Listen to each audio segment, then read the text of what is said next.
নমস্কার বন্ধুরা, YouTube India চ্যানেলে স্বাগত। আজকে বাংলা ভাষা ব্যাকরণের টিউটোরিয়ালে আজকে নতুন একটা জিনিস শেখাবো, সেটা হচ্ছে শব্দার্থের অপকর্ষ। খুবই গুরুত্বপূর্ণ, উচ্চ মাধ্যমিক হোক, কলেজের পরীক্ষা হোক, শব্দার্থের অপকর্ষ গুরুত্বপূর্ণ। শব্দার্থ তত্ত্ব, ধ্বনিতত্ত্ব প্রভৃতি অধ্যায়গুলো এখানে আলোচনা করা হবে, তাই ভিডিওগুলো দেখতে থাকবে। শব্দার্থের অপকর্ষ আলোচনা করার সময় প্রথমে আমাদের তার সংজ্ঞাটা জানা অতি জরুরি।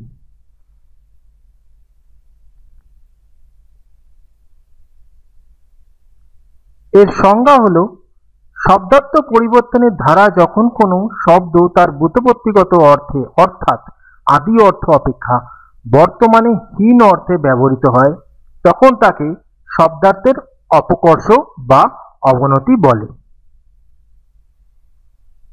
এবার দৃষ্টান্ত দেখো।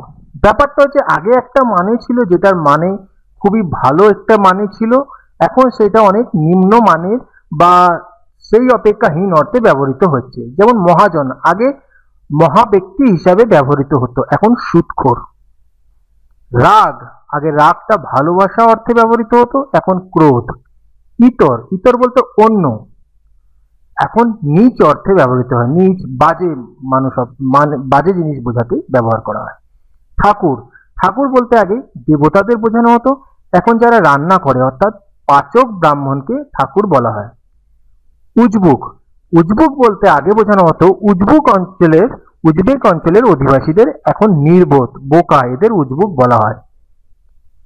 প্রজাপতি, প্রজাপতি বলা হতো ব্রহ্মাকে অর্থাৎ বিধাতাকে, এখন কিন্তু বলা হয় পতঙ্গ বিশেষকে। পাষণ্ড, আগে ব্যবহৃত হতো বৌদ্ধ সন্ন্যাসীদের বলা হতো পাষণ্ড, এখন কিন্তু সেটা বলা হয় নিষ্ঠুর। অর্থাৎ আগে যে অর্থ আমরা ব্যবহার করতাম সেই অর্থ একটা ভালো কোনো অর্থে ব্যবহৃত হতো, এখন সেটা নিম্ন কোনো হীন অর্থে সেটা ব্যবহার করা হচ্ছে। অর্থাৎ এটা বিশ্লেষণ করলে আমরা এটাই বলতে পারি যে শব্দগুলোর আদি রূপ অপেক্ষা বর্তমানে তার ব্যবহারগত যে রূপ, সেই রূপের অবনতি। আগে যে ছিল তার রূপের অবনতি, আগে উন্নত কোনো শব্দে ব্যবহৃত হতো, এখন অবনতি হীন শব্দে ব্যবহার করা হয়। আশা করছি তোমরা বুঝতে পেরেছো।